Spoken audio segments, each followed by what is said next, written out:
लानानै थांनानै थानो थाखाय आं थांखि लाबाय।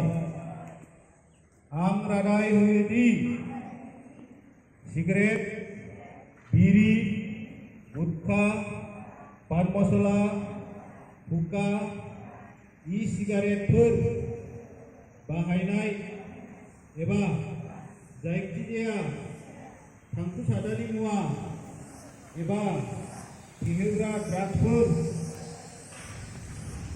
ड्राग्सफोरखौ आं माब्लाबाबो बाहायनाय नङा।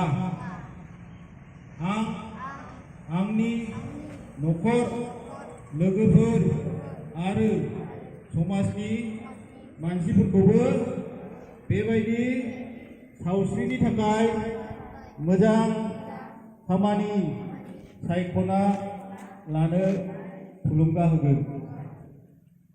दा नोंखौ समाय लाबाय।